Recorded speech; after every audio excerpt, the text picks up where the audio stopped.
Hi, welcome to the Character Submission Guide for Neon Divide Season 3. I'm Elusive, co-lead for the character team. And I'm Oblivious, one of our character team devs. We're going to be guiding you today through the character submission process for Neon Divide. Firstly, we're going to talk about the deadlines you should be aware of. Then, we'll go over the character sheet. And then, what to expect after you've submitted your character. Firstly, there will be 4 waves of character submissions for Neon Divide Season 3. Wave 1 will begin November 8th and go until the 13th. Wave 2 will begin November 15th and go until the 20th.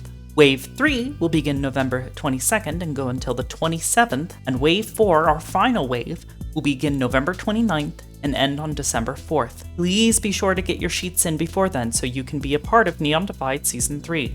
And remember, earlier is better when it comes to submitting your sheet. It will give you more time to discuss with any DMs and with the character team if we have any problems with your sheet. What will happen when we open on November 8th? Firstly, vouchers will reopen on the Discord, so you'll be able to vouch for new applicants. Applicants and returning players will gain access to the Season 3 submission channels on the Discord. Follow the instructions there, and you will be led to the Neon Divide Nexus. That is our new website for character submission. Eventually, it will contain all the information you need for lore and for your character throughout Season 3. This is the applicant welcome page.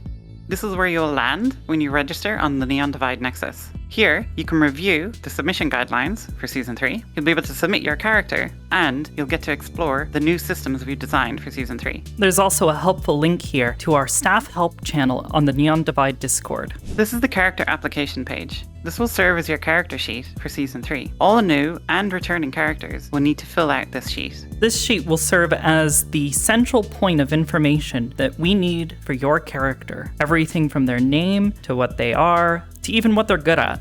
First up is your key character information. This will also include your username here on VRChat. We need to know what the name of your character is, as well as what of the 5 races your character belongs to. These are human, demi-human, inhuman, alien, and synthetic. First up is humans. Pretty self-explanatory. Humans are human. They have no specific attributes outside of perhaps a few quirks, but it's probably what you are, I hope. Next is demi-humans. These are humans, but with a little more. Things like elves, orcs, tabaxi, oni, any race that's humanoid but has something extra about them, whether it be tails or ears, or maybe they're just really big. They go in this category. Next is inhumans. They possess a head, 2 manipulator or arms, 2 legs, but they do not have human biology. This is distinct from our next category though, aliens. Aliens don't have bodies that fall within the humanoid shape. This can include things like starfish and cephalopods, your unusual species that might appear on the planet. Lastly is synthetics, robots, androids, and other things that go beep boop. Next, you'll need to fill in the species category. This is more specific to you and your character. Examples of this could be elves, tabaxi, essentially your subcategory or the specific thing that your character is. Next is the location that your character is meant to be. If you're interested in going to the upper city or returning there, maybe to the row, the undercity, or even the wasteland, each has its own unique flavor and lifestyle. So keep those in mind when you're working on your character sheet. Next up is factions. There are many factions within Neon Divide, and you can find out more information simply by hovering over each of them. The big thing to keep in mind though when picking your factions is that you're only allowed to be a part of 2 at any given time. Now remember, if you don't fit into any of these factions with your character, by default, you can always pick Slumber or Civilian. Your profession is essentially your job in Neon Divide. It's how you make money, it's how your character survives. Then, your lifestyle. Your lifestyle will often be dictated by which map you're on and what your profession is. For instance, it doesn't really make sense to be a CEO and in the wasteland. At the bottom of the key information is whether or not your character is a magic user, whether they're synthetic, and whether or not you yourself are a returning player for Neon Divide Season 3. Firstly, being a magic user and being a synthetic character are both mutually exclusive. You cannot be a magic user and be a synthetic, and vice versa. You can only say yes to one of these 2 options. If you're returning and you've been with us for either Season 1 or Season 2, please be sure to mark that you're a returning player. We want to know that you're here to join us for Season 3. Next up is the character description. This is where you'll be filling in a lot of the details about your character and who they are in the world. Character background is essentially the background of your character, where they came from, who they are, what they grew up with. You can be very detailed here. Next will be your personality traits. This should be a bulleted list of things that define how your character would act in various situations. The thing to keep in mind about personality traits is they're not abilities, and they're not skills, and they're not professions, and they aren't spells or talents. They are personality traits. Something as simple as, I don't like synthetics, or I don't trust magic, or maybe I just feel really uncomfortable around elves because of something in my backstory. These are all applicable personality traits. It can also tend to be more simple, like perhaps you're greedy. Greed is a personality trait.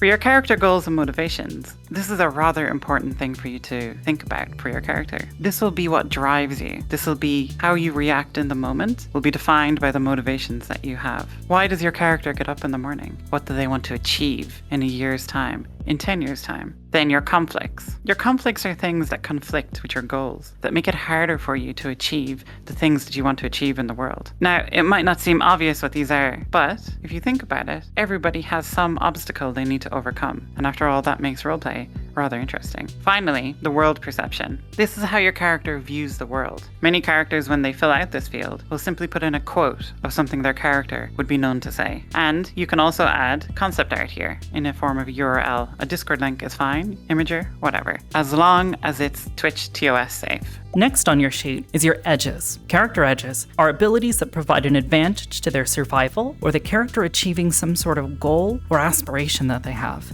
Quality edges focus on enhancing the character's capabilities and will speak volumes as to how they solve problems and obstacles that get in their way. In Neon Divide, you are allowed 1 major edge and 2 minor edges. These major edges are character-defining abilities, skills, or talents. These are often defining character traits and can give them massive advantages in certain situations. Minor edges are like major edges, but as the name would suggest, much less effective or perhaps smaller in size. These are often things that help you get through day-to-day life or maybe talk your way through something that you weren't ready for. For Season 3, the developers have been hard at work developing a new talent system. These will tie into your edges and flaws. You'll be able to see them in the drop-down here, known as in-map effects. Generally speaking, most of your edges previously, if you're a returning character, will probably be ORP custom. That just means that it's an ORP-based edge. But for some of you, you'll be able to pick an in-map effect that will apply to your character and be saved between sessions. The important thing to remember about this is that for your major, it will be slightly more powerful by default. You won't need to pick something that seems more powerful to you. The effect will simply be amplified in-map. After edges, come your character flaws. Character flaws provide obstacles to a character achieving their goals, aspirations, and sometimes even surviving. Good flaws often come from the character's past experienced trauma and provide opportunities to show how a character overcomes their own failings, or sometimes succumbs to them. In Neon Divide, you'll have 1 major flaw and 2 minor flaws. A major flaw is an incredible detriment to you. It's something that can very quickly turn to mortal harm or something even fatal. Minor flaws are inconveniences, things that might harm your character but may not directly put them into harm's way. Simply being susceptible to the cold, or maybe you're sensitive to electricity. This is for you to decide. And you actually bring up a good example here. A minor flaw where perhaps it makes you more susceptible to electricity or the cold. You can simply pick that as an in-map effect now. So some of these will be represented for you. Racial traits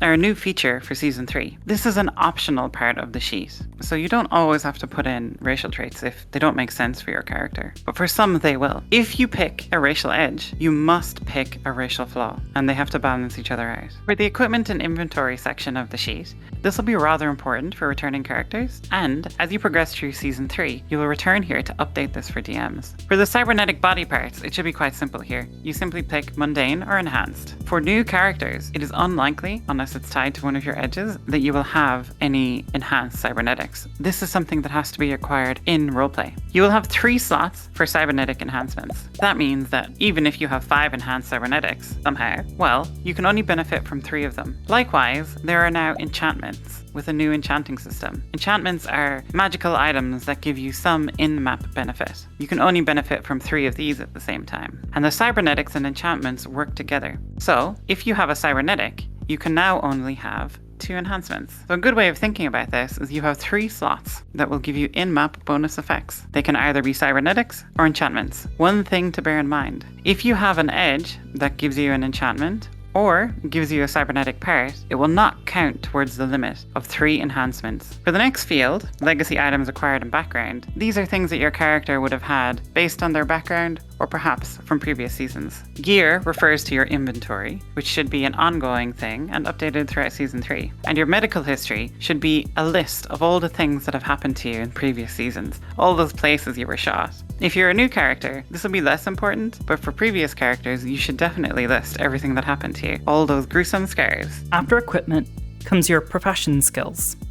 These are things like Mechanica, Arcana, Combat Training, Medicine, Decking, Survival, Sycophanta, or Other. These are your profession skills, so we'd suggest that you pick one that aligns well with your given profession. New characters start with 1 unless they are going to the upper city, which they'll start with 2. Returning characters will start with the same amount that they ended Season 2 with. To add to this, these skills are bonuses, really. When you go to do a task, if it aligns with that skill point, you'll get bonuses to the different roles that you make. This might make or break a moment for you, so try to make sure that you pick the right one for your character. New for Season 3 are crafting systems. The devs have been hard at work at this, and it's going to be super exciting. So, for some of these professions, under the specializations for Mechanica and Arcana, there are new crafting systems. These will be represented in-map.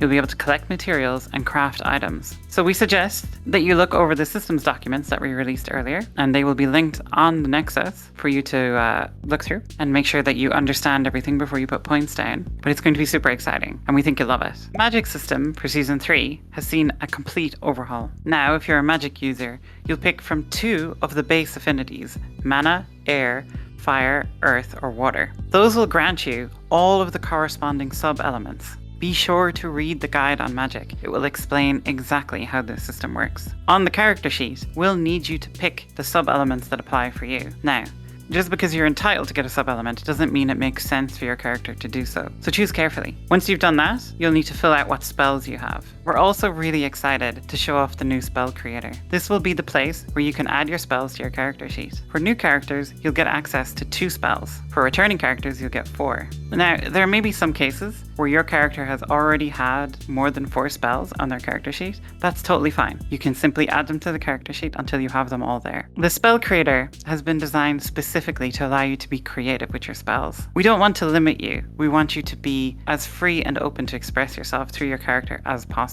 The guidelines we have in place are simply to allow for you and your DM to have a conversation about how powerful your spell may or may not be, and allow you to tweak them accordingly. There is a full spell crafting guide available to help you through each of these fields. We won't be going through them here, but if you need any help, you can always contact us on the Discord and we'll be more than happy to help you. We really hope that you enjoy this new system. At the bottom of the sheet is the player info section. If you're a new player, we want to know, have you RP'd before? And if so, what was it like? What did you do? We also need you to name a few people. These people will be the people vouching for you. This is very important, and we require at least 2 vouches for a valid character sheet submission. At the bottom of this is also your Discord ID. We need to know how to get in contact with you. Please make sure that your Discord ID is case sensitive and includes the number.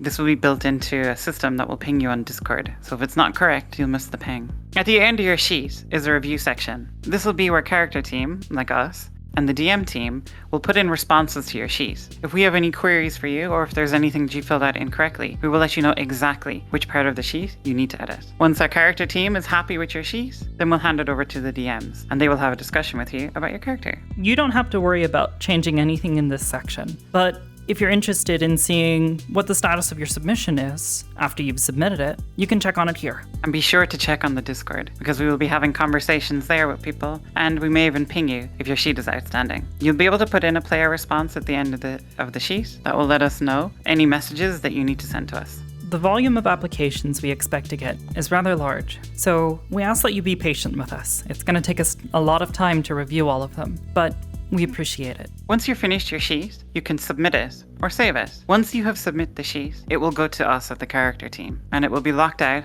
until we've had a look at it. So be sure that everything is correct. Remember, you can save it and come back to it later. Once it's done with the submission and it goes to us, if we have a problem when we get back to you, you can always resubmit. That's not a problem. Remember, there are 4 waves. You will have lots of opportunities to tweak your character and get them exactly right. For season 3, we're moving the cast to a new Discord. If your character is approved, you'll receive an invite to the Discord along with an invitation to the new stream team. If you have any questions about how this all works, you can always contact us on the Discord, and we'll be having a Q&A stream on November 13th. You'll be able to come and ask us any questions you like. We look forward to seeing you then. Keep an eye on the Discord for pings for the exact time.